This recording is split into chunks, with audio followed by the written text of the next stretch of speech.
नमस्कार दोस्तों, स्वागत है आप सभी का एक और दिलचस्प कहानी में। मुझे उम्मीद है कि यह कहानी आपको जरूर पसंद आएगी।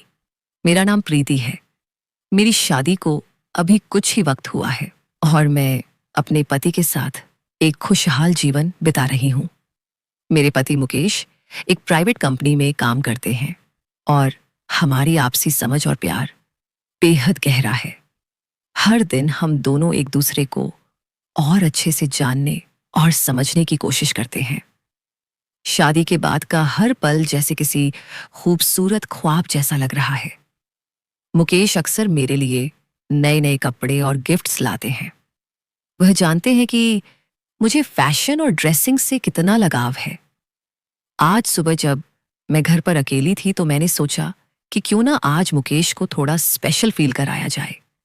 मैंने अलमारी खोली और उन सभी ड्रेसों में से एक ब्लैक कलर की शॉर्ट ड्रेस निकाली जो उन्होंने मुझे हाल ही में गिफ्ट की थी। वो ड्रेस कुछ खास थी, बैकलेस थी, डीप नेक थी और मेरे फिगर को बेहद खूबसूरती से उभार रही थी। जब मैंने वो ड्रेस पहनी तो आईने में खुद को देखकर मेरी भी नजरें कुछ देर के लिए ठहर गईं।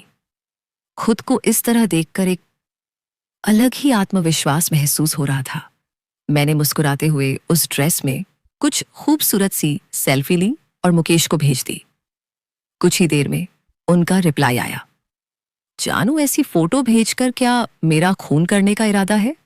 मैंने हंसते हुए लिखा, खून करने के लिए ही तो भेजी है और फिर आज शाम आपका मूड बन जाए। उन्होंने लिखा, ठीक है, आज शाम को मिलते हैं। इस बातचीत ने मेरा भी मूड अच्छा कर दिया। फिर मैं बाथरूम गई और ड्रेस बदल ली ताकि बाकी काम कर सकूं। जैसे ही मैं बाहर आई और फोन उठाया तो फोन अचानक मेरे हाथ से गिर गया। उठाकर देखा तो स्क्रीन बिल्कुल ब्लैक थी, ना कोई डिस्प्ले, ना कोई रिस्पांस। और फिर मैं बिना सोचे जल्दी से बैग उठाया और सीधे मार्केट चली गई। वहां एक मोबाइल रिपेयरिंग की दुकान पर गई और दुकानदार को पूरी बात बताई। उसने कहा, मैडम, इसमें 1 घंटा लगेगा, आप तब तक कहीं घूम आइए। मैंने हामी भरी और अपने करीबी दोस्त पूजा के घर चली गई। वहां बैठकर बातें करते हुए वक्त कैसे बीत गया पता ही नहीं चला। 1 घंटा पूरा होते ही मैं वापस दुकान गई, अपना फोन लिया, बिल चुकाया और फिर घर लौट आई। घर आकर मैंने शाम के लिए तैयारी शुरू कर दी। एक अच्छा सा डिनर बनाया और फिर अपने लिए एक हॉट सी ड्रेस पहनी, कुछ ऐसा जो मुकेश को पसंद आए। जब मुकेश घर लौटे तो मुझे देखकर मुस्कुराए और बोले, बेबी, आज तो तुम्हारा मूड बड़ा रोमांटिक लग रहा है, शायद तभी तुमने यह ड्रेस पहनी है। मैंने मुस्कुराते हुए कहा, मैं हूं ही इतनी खूबसूरत कि जब चाहूं तुम्हारा दिल जीत लूं। उन्होंने हंसते हुए कहा, चलो फिर पहले खाना खाते हैं, फिर बाकी बातें होती रहेंगी। हम दोनों डाइनिंग टेबल पर बैठकर खाना खाने लगे।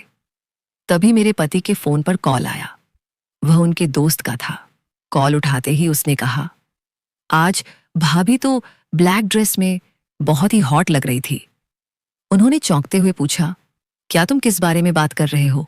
उसने कहा, मुकेश भाभी की ब्लैक ड्रेस वाली फोटो सोशल मीडिया पर वायरल हो गई है।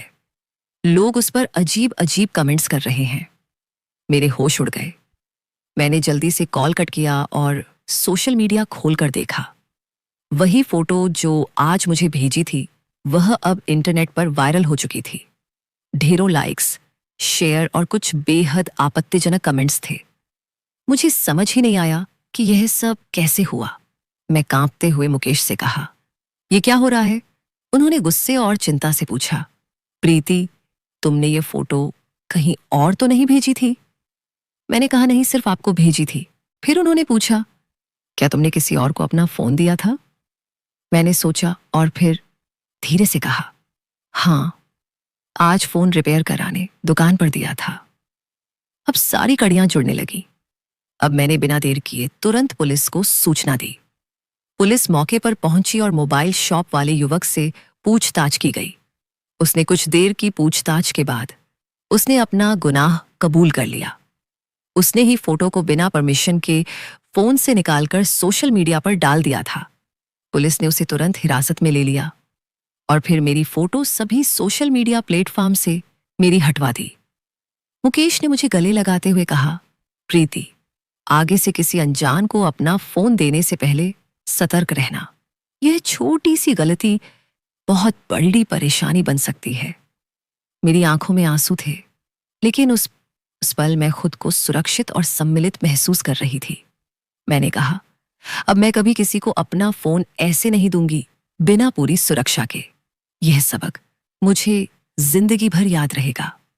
तो दोस्तों, यह थी मेरी कहानी।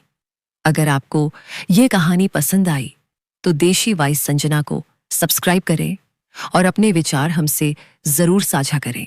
धन्यवाद।